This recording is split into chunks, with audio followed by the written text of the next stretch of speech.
तो अभी शिव तत्व का डिस्कशन और चल रहा है। शिव तत्व इतना आसान नहीं है समझना।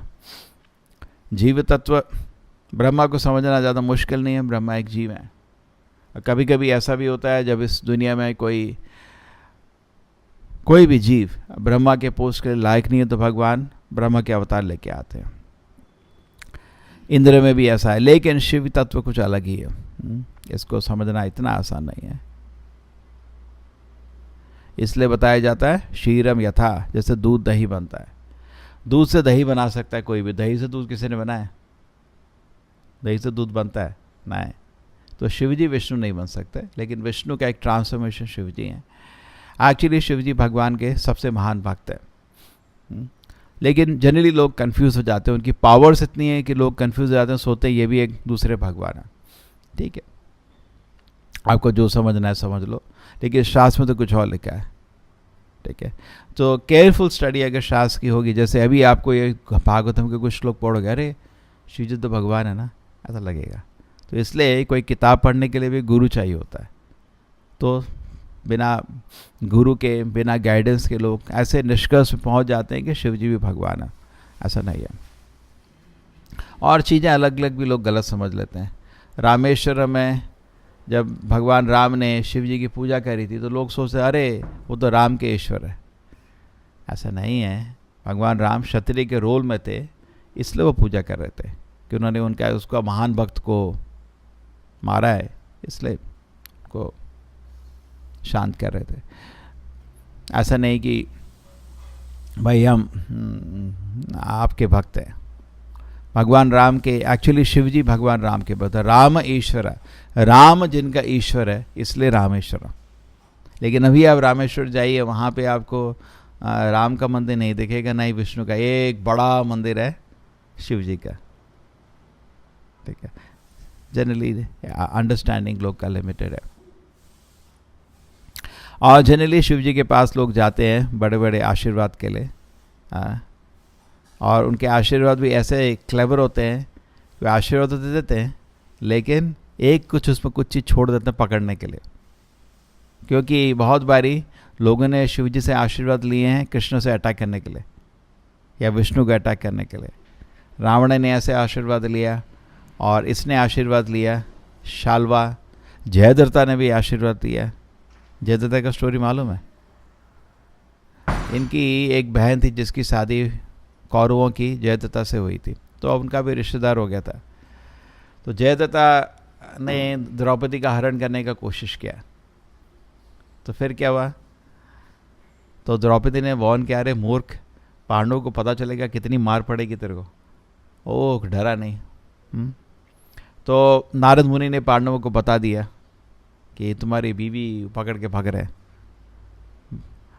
तो पांडव आ गए।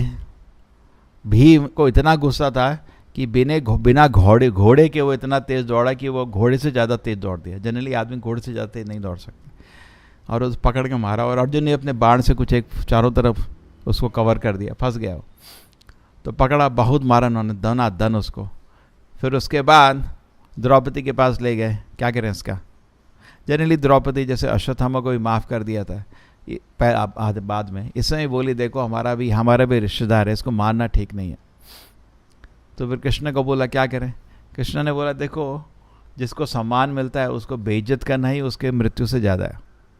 ठीक है, तो अर्जुन ने उसका काम किया, जैसे अश्वत्थामा का कुछ काम किया था उसके नहीं। कृष्ण ने ऐसा काम किसको किया था? एक और को किया था, रुक्मिणी के भाई को भी किया था। करेक्ट, उसके भी थोड़े इधर उधर बाल काट दिया था। तो उसे एक मूंछ काट दी, इधर एक काट दिया, थोड़े बाल छोड़ दिए, ऐसे बेइज्जत करके छोड़ दिया उसको। तो जयद्रथा तो बिल्कुल अब मेरे को, तो शिव जी के पास गया और तपस्या करने लग गया। और तपस्या करता रहा। फाइनली शिव जी आए, बोले क्या चाहिए? नहीं, मेरे को इन पांडवों का नाश करना है। मतलब ऐसे शक्ति दीजिए कि मेरे से कोई नहीं, एक दिन के लिए मेरे से कोई युद्ध नहीं कर पाए। तो शिव जी बोले ऐसा है, अर्जुन से तो तुम कभी भी हारोगे, वो मैं आपको नहीं दूंगा। बाकी पांडव ठीक है, बाकी पांडव आपसे एक दिन ऐसा होगा जिस दिन लड़ नहीं पाएंगे। तो वही उसीलिए अभिमन्यु का वध हुआ था, अर्जुन को दूर लगे थे। द नेक्स्ट उसके बाद उसको, और उसमें एक और बेनेडिक्शन थी कि जिसके गोदी में वो सिर गिरेगा और नहीं, जो आपका सिर जमीन में गिराएगा वो मर जाएगा, है, जो आपका सिर आपके गिराएगा मर जाएगा, ऐसा कुछ था मेडिटेशन, और तुम वापस जियोगे, ऐसा चलता रहेगा।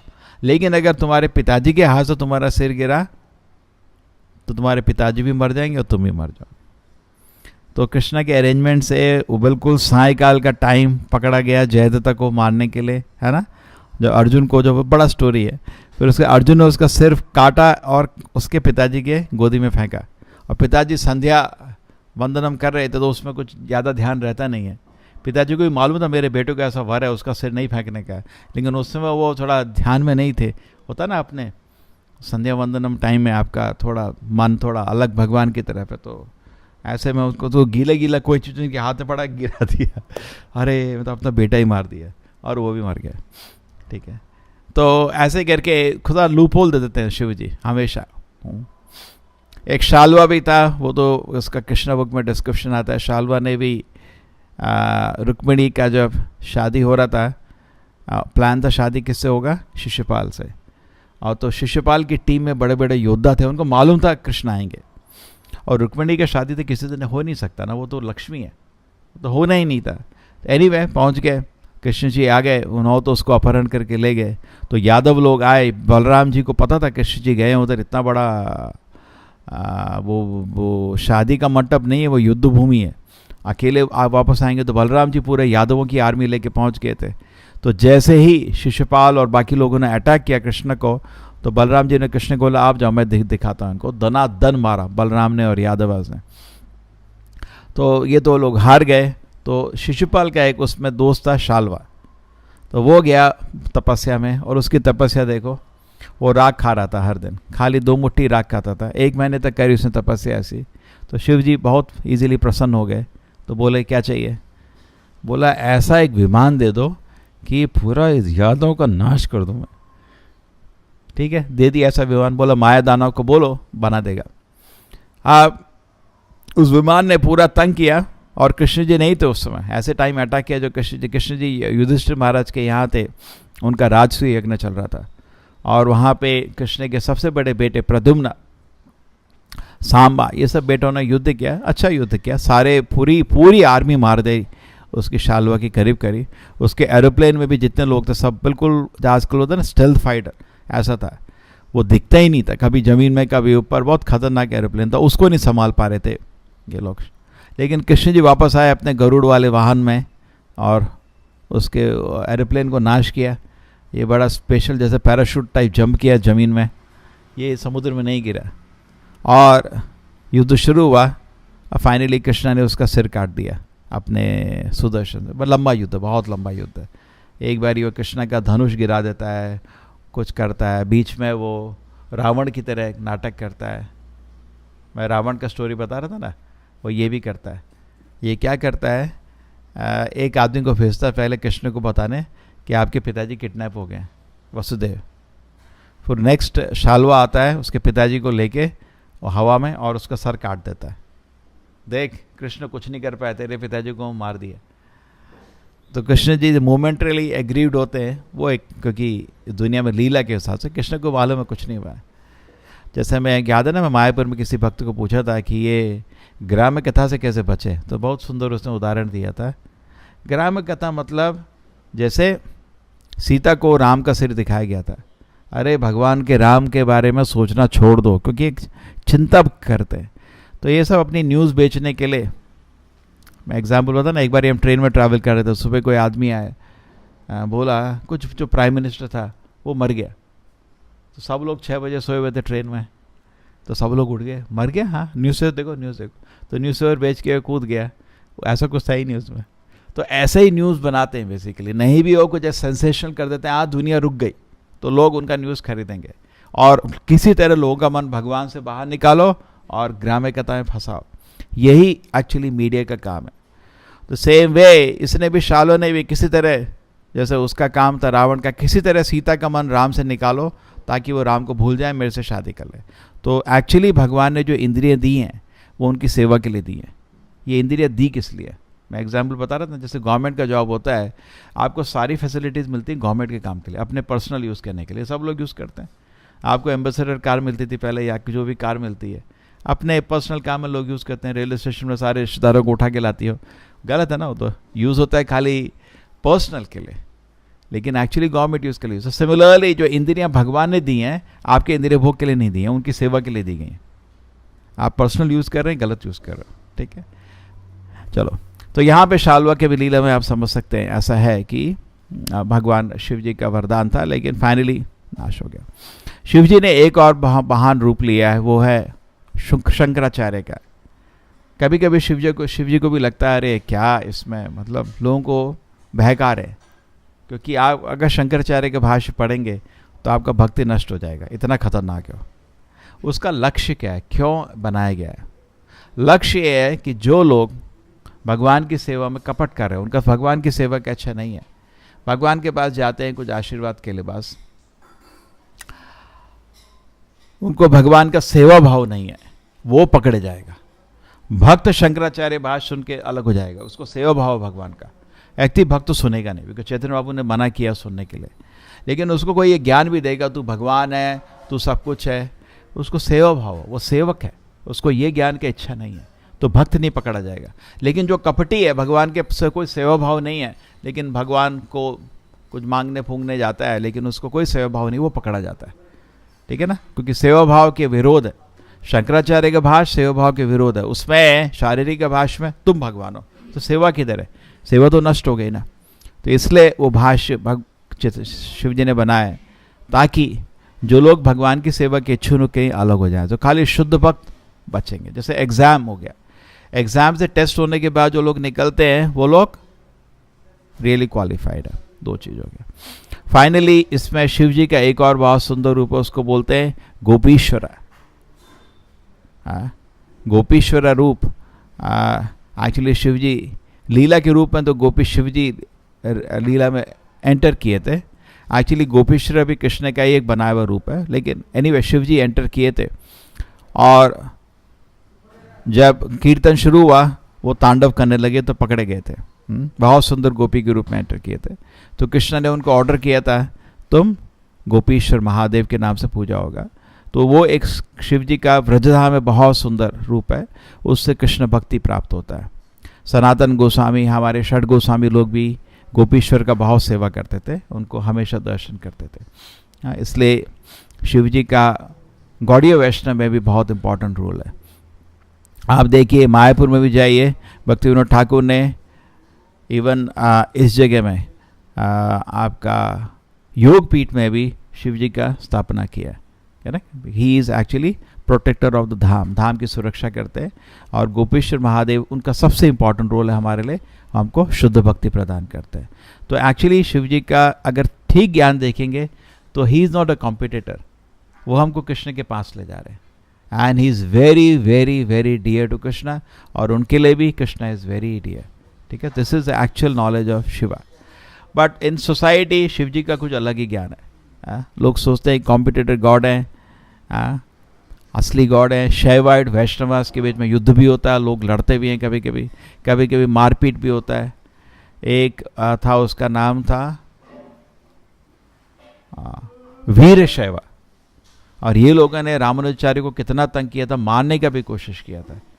उनका एक कुरेश उसको पकड़ लिया था, और उसको सोचा था वो रामानुजाचार्य है। एक्चुअली रामानुजाचार्य एक जगह थे, ये वीर शैवा लोग आ गए, तो उनकी जान खतरे में सो देख के उनका एक गृहस्थ डिसाइपल था, उसने उनसे ड्रेस बदल लिया, है ना, यही था ना स्टोरी। और वो ड्रेस बदल के ये चले गए और उसको पकड़ा गया, और उसको पकड़ के उसने बोला बोल शिव जी भगवान है, विष्णु भगवान नहीं है। उसने बोला असत्य है ना, ये तो गलत है, उसकी आंखें निकाल देती। इतने खतरनाक मतलब। तो ऐसा चीज़ भी हुआ है कभी कभी शैवाइट वैष्णव के नाम है, मूर्खता है। शिव जी भगवान का ही अंश है। शिव तत्व, जीव तत्व, शिव तत्व, शक्ति तत्व, विष्णु तत्व, 4 तत्व होते हैं, लेकिन लोगों को कोई ज्ञान नहीं। हम ही सब भगवान है, सब कुछ भगवान है। हम इस्कॉन के लोग मूर्ख हैं। आप नेट में टाइप करिए इस्कॉन के लोग शिव की क्यों निंदा करते हैं। अरे बाबा, कभी हम लोग शिव की निंदा नहीं करते, कहीं नहीं लिखा है। एक्चुअली गोस्वामी ने नेक्टर डिवोशन में शिवरात्रि के बारे में बोला, जैसे गणेश की पूजा के बारे में बोला, लेकिन प्रभुपाद जी ने ये सब इम्प्लीमेंट नहीं किया, बिकॉज फिर कुछ और तत्व शुरू हो जाता। करेक्ट, लोग का कोई और, जैसे गोपीज लोग तो पूजा करते थे ना देवी की भी, तो हम लोग भी, लेकिन फिर क्या होगा, सब हम लोग गौड़ीय वैष्णव लोग कृष्ण की पूजा बंद करके देवी शिव की पूजा करेंगे। इसलिए प्रभुपाद जी ने फोकस किया कृष्ण की पूजा में। नहीं तो गोपेश्वर का तो पूजा मतलब उसके रूप में तो लोग पूजा कर सकते थे, लेकिन लोग एक बार ही देखा तो जनरली लोग गलत ले लेंगे। तो ये सब एक्चुअली भक्तों को शिव जी को बहुत आदर करना चाहिए, महान भक्त है। उनका एक संप्रदाय भी है, रुद्र संप्रदाय, उसमें उन्होंने कृष्ण भक्ति के बारे में ज्ञान दिया है। उसमें बहुत महान आचार्य आए थे, विष्णु स्वामी। चैतन्य महाप्रभु के टाइम भी विष्णु स्वामी प्रकट हुए थे। किस रूप में प्रकट हुए थे? उनके लीला में चैतन्य महाप्रभु विष्णु स्वामी भी आए थे, सारे आचार्य उनकी लीला में आए थे। उनके मध्वाचार्य आए थे, उनके रूम में मुरारी गुप्ता के नाम है। ऐसे करके आप देखिए सारे आचार्य, चारों प्रोमिनेंट आचार्य चैतन्य महाप्रभु की लीला में प्रकट हुए हैं। ठीक है, तो इस तरह आप ज्ञान समझ सकते हैं। शिव जी का लक्ष्य है कृष्ण की सेवा। ठीक है, तो जो भी कृष्ण की सेवा करना चाहता है वो शिव जी का जरूर उसको आशीर्वाद मिलता है। श्रील प्रभुपाद की, श्रीमद् भागवतम की।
Hare